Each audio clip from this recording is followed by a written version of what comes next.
How did Obi beat him in Lagos? Well, it is because let me tell you, the church.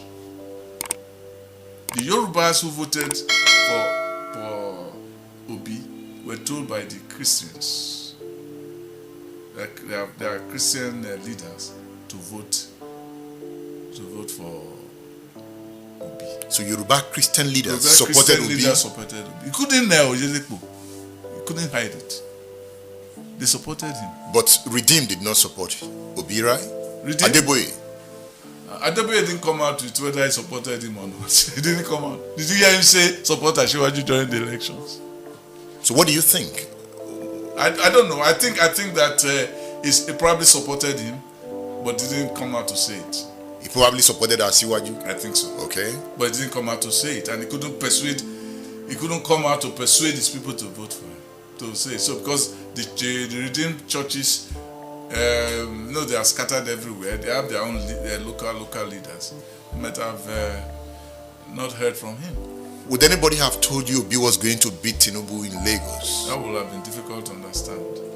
Do you understand? But some people believe. From what I saw that the Lagos APC foot soldiers were absent in significant numbers of polling booths, because there were some polling areas where people were just asked, go and vote, like my mother-in-law, God bless her. So she said when she went to a polling booth, they were saying that, Mama, this is not where you go vote. She said, no, I not vote there. Now, where I want to vote with this. So you could have seen some of those happened. But there's no doubt that Obi had a strong presence here, because all the people from the southeast, they all went one way, and then the Yorubas who were following their pastors also went. Then the activists. So are you saying the activists who had hang up over answers also went against him in Lagos. So those are the things that I saw happened in Lagos. So, but it was a marginal victory, but it was significant even for being marginal. Some even said the APC became so scared that it began to suppress voting, because Obi was going to win with a landslide. They didn't suppress voting in Lagos. You saw the violence. No. There was not. It was. You can only say so of the gubernatorial. It started with the presidential. No. The presidential. In the presidential, they took it for granted. No, when they began to see the numbers, it was over. It wasn't over. They were just gradually seeing what was going on. When the numbers, once they had voted, they had voted. Once they had voted, they had voted.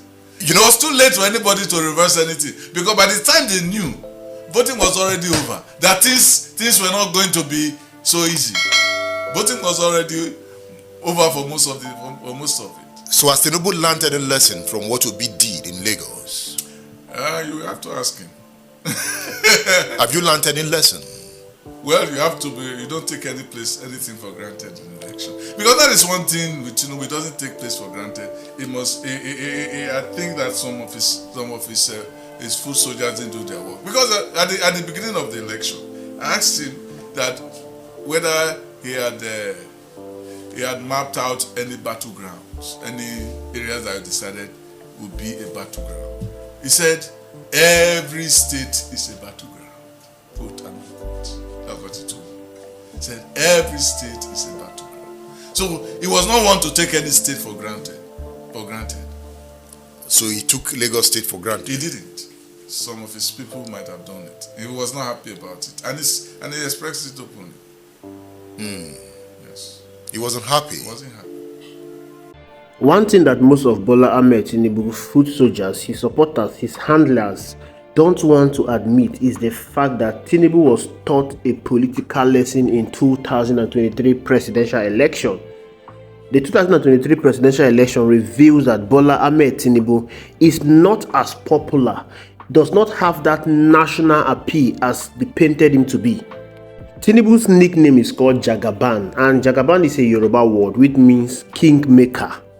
Tinubu is seen as a leader of the Southwest. According to the people who are hailing his political porousness, Tinubu has been able to make men all over the Southwest, not just in the Southwest, but across the divide. The 2023 presidential election was seen as a walkover for Bola Ahmed Tinubu. People who believe in his magical prowess in raising men, they believe that Bola Ahmed Tinubu will easily defeat any presidential candidate in that 2023 general election. To Bola Ahmed Tinubu, everything is achievable as long as it's something that money can buy. But unfortunately for Bola Ahmed Tinubu, the 2023 general election was an election that is not all about money. It is an election for the revival of the soul of Nigeria. It is an election to rescue Nigeria from the hands of politicians who took Nigeria from the third fastest growing economy in the world, from the biggest economy in Africa, to an economy that experienced depression, to an economy that is experiencing inflation, to an economy where the purchasing power of the people has been greatly reduced. When you're faced with this kind of situation, all you want to do is to give your all to rescue Nigeria. This is not something that money can really change. Money cannot buy the mind of the people who were patriotic to the cause of redeeming Nigeria from the hands of power desperados. And we're talking about the Obidients. Activities leading to the 2023 presidential election saw the emergence of the most powerful movement in the whole of Africa, the Obidients movement, coined after the Labour Party presidential candidate Mr. Peter Obi. As a governor of Anambra State, Mr. Peter Obi's regime was characterized by frugality, discipline, landmark achievements, and an eye for details. With his antecedent as governor of Anambra State, Mr. Peter Obi quickly drew rave reviews from Nigeria, and Nigerians fell in love with the way and manners he talked about moving Nigeria from consumption to production, revitalizing the economy, revamping the educational health sector, providing jobs for Nigerian teeming youth, overhauling our security architecture. Mr. Peter Obi gave so much hope to the Nigerian youth, and they believe that he has the magic wand to turn away the problem in this country. Of course, Mr. Peter Obi do not have the magic wand. All Mr. Peter Obi has is excellent service delivery that he was ready to give to the Nigerian people. Coming from the Southeast region, a region that is disregarded when it comes to the political scheme in Nigeria, a region that is seen as irrelevant, a region that was even described by former President Muhammadu Buhari as a dot in the nation, a region that is seen as weak when it comes to the voting bloc. This is the same region that Mr. Peter Obi came from, the Southeast region, and this is how he was being viewed by other politicians in Nigeria. They despise and dismiss him as irrelevant when it comes to the election in Nigeria. Former governor of Kaduna State, Malam Nasir El-Rufai, mocked Mr. Peter Obi, saying that Mr. Peter Obi will not secure 200 votes in Kaduna State. Kwankwaso went on a national television and boasted that no Northerner will vote for Mr. Peter Obi because he is from the Southeast. Atiku Abubakar said Mr. Peter Obi do not have the structure to secure votes in Nigeria. Even Bola Ahmed Tinubu went to Anambra State, mocked Mr. Peter Obi, asking, "Na statistics we go chop?" All the political gladiators in Nigeria that dismissed and disrespected Mr. Peter Obi prior to the 2023 general election were left stunned when the 2023 presidential election was done and dusted. The most stunned of them all was Bola Ahmed Tinubu, the Jagaban of the Southwest, someone who was touted by his handlers that he is going to convincingly win the 2023 presidential election. Mr. Peter Obi taught Bola Ahmed Tinubu the political lesson of his life. He went to Lagos, where Bola Ahmed Tinubu governed for 8 years, where Bola Ahmed Tinubu reigned supreme. The same Lagos that his handlers said that Bola Ahmed Tinubu built from scratch. The same Lagos that his handlers said that is working with the blueprint and vision of Bola Ahmed Tinubu. The same Lagos that he is called a city boy. The same Lagos where his Budolion home is situated is the same Lagos that Mr. Peter Obi, who has no house in Lagos, who is from Agulu, Anambra State, but living in Onitsha, went to Lagos and trashed Bola Ahmed Tinubu mercilessly. Yes, Bola Ahmed Tinubu was trashed mercilessly in his hometown, Lagos. Because of the level of embarrassment he was about to face, they had to cook up numbers to make sure he was a bit at par with Mr. Peter Obi with just a 50,000 vote difference. Not only did Mr. Peter Obi win Lagos State, Mr. Peter Obi won the 2023 presidential election. Of course, it was rigged in favor of Bola Ahmed Tinubu.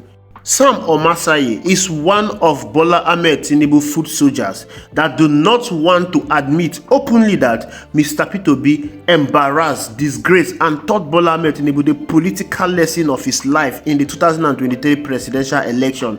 Of course, he was the same man that wrote a damning article about Mr. P2B with the headline "Obituary." Trying to link the victory of Mr. Peter Obi in Lagos to simply Christian leaders telling their people to vote for Mr. Peter Obi is just him trying to be disingenuous. Peter Obi won in Lagos as well as many other states in Nigeria because the people were tired of APC misrule. Nigerians wanted a lift out of the bad administration of APC. Nigerians wanted to move from consumption to production. Nigerians wanted a leader that cared about them. Nigerians wanted a leader that is thoughtful.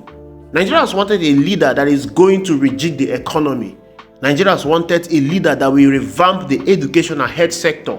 Nigerians wanted a leader that will provide jobs for the teeming youth in Nigeria. Nigerians wanted a leader that will overhaul our security architecture. Nigerians wanted a leader that is frugal. Nigerians wanted a leader that will manage our scarce resources. Nigerians wanted a leader that will evenly distribute our common patrimony. Nigerians wanted a leader that will create money where there is no money. And that person is Mr. Peter Obi. He has done it as a governor in Anambra State. He has done it in his personal life as a private businessman who grew and created wealth from the scratch. P2B campaign was driven by selflessness, his attitude to work, and his antecedent as a governor in Anambra State, and his achievement in the private sector, not by any religious or tribal sentiment. The presidential candidate whose candidacy was run by tribal and religious sentiment is Bola Ahmed Tinubu. Bola Ahmed Tinubu ran a Muslim ticket and the Emiloko slogan in Southwest. Mr. P2B candidacy was driven by love, patriotism, and the ability to rescue Nigeria, the ability to make a new Nigeria that is possible. But of course, as it stands, it's very difficult to achieve that in Nigeria because Nigeria is run by crook politicians. Our institution like INEC and the judiciary has been captured and compromised. If not for all of this, we would have been singing a different and new song today. Mr. Peter Obi would have been announced as the winner of the 2023 presidential election. It is only a matter of time before these power mongers that are holding grip to power will lose their control upon Nigeria. Thank you for watching. I will see you in the next video.